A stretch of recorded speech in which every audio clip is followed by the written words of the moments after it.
Olá, queridos, eu sou o pastor Paulo Roberto com 5 minutos de café, palavra e oração com o tema desta semana que é soberania de Deus. Estamos em Atos capítulo 8 e o versículo 27, a parte A, um pedaço dele a gente lê. E levantou-se e foi. Queridos, a segunda soberania de Deus na vida de Filipe é que ele não questiona. Se você olhar para o versículo anterior, nós lemos agora o 27 de Atos 8, mas no versículo 26, um anjo aparece. E o anjo ele traz uma ordem de Deus, uma ordem específica de Deus. Ele manda que Filipe se levantasse.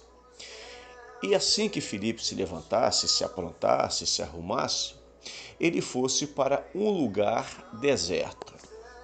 Perceba que não sabemos se Filipe estava ali, quem sabe, vamos usar hoje numa linguagem atual, esboçando ali, preparando uma mensagem, orando para pregar para as multidões que estavam aguardando por ele.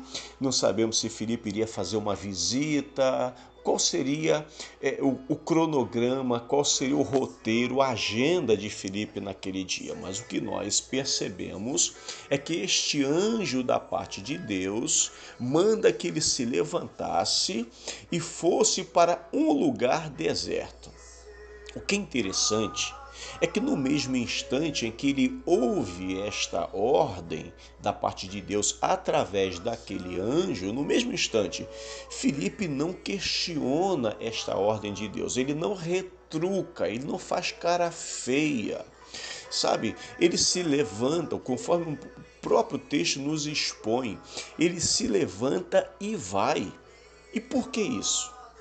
Porque Filipe não era como a maioria de nós, que só se empolga, se anima, se motiva a pregar se estiver ou se tiver uma multidão esperando, se tiver um agrupamento, um volume de pessoas, se todas as poltronas da igreja estiverem lotadas ou as cadeiras, as galerias estiverem cheias, é aí depois que a multidão está ansiosa esperando pela palavra, você então chega cheio de unção e de poder. Filipe não está desse jeito. Filipe não está preocupado com a multidão, com a plateia.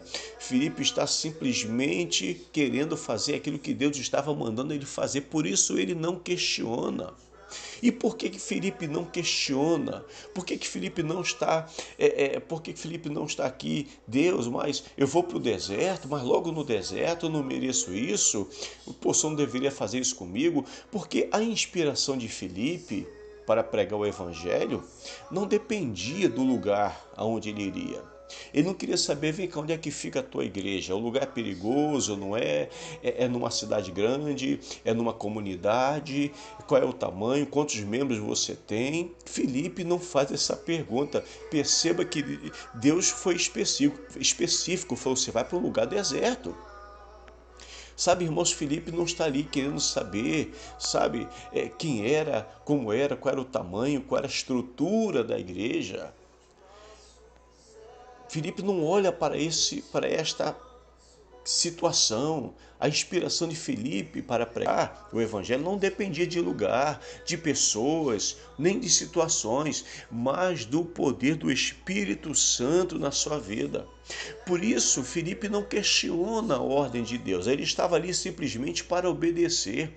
A palavra só diz que melhor é obedecer do que sacrificar. E muitas vezes a gente prefere sacrificar a vontade de Deus do que obedecer aquilo que Ele está mandando a gente fazer.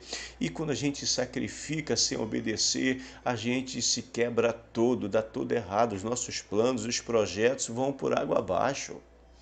Eu gosto muito de Romanos capítulo 9 e o versículo 20 que diz, mas ó homem, quem és tu que a Deus replicas ou retruca, é a mesma coisa. Porventura a coisa formada dirá ao que formou, porque me fizeste assim? Você percebe que esse texto aqui é um texto que está tratando do ser humano querendo questionar a Deus acerca de algumas coisas. Mas, ó homem, quem és tu que a Deus replica, ou retruca, ou questiona, ou fica tentando tirar alguma informação da forma que ele quer ouvir. Porventura, a coisa formada, significa o ser humano que foi criado por Deus, dirá ao que formou: por que me fizeste assim, porque eu sou desse jeito? Você consegue entender? Que por que algumas coisas não dão certo, que a gente fica questionando a Deus. Por que o ministério de Filipe foi tão abençoado e próspero? Porque Filipe simplesmente queria obedecer e nada além disso. Filipe não questiona, por isso a gente vê a soberania de Deus na vida desse grande homem de Deus. Você quer ver a soberania de Deus na sua vida? Vamos imitar o Filipe e não questionar a Deus? Senhor, em nome de Jesus, nos ajude a sermos menos questionadores. Porque se a gente assim fizer e obedecer mais, certamente acertaremos mais também, em nome de Jesus, amém. Se a palavra falou no seu coração, curta, comente, compartilhe. Se não for inscrito, se inscreva no canal. Até amanhã, se Deus permitir.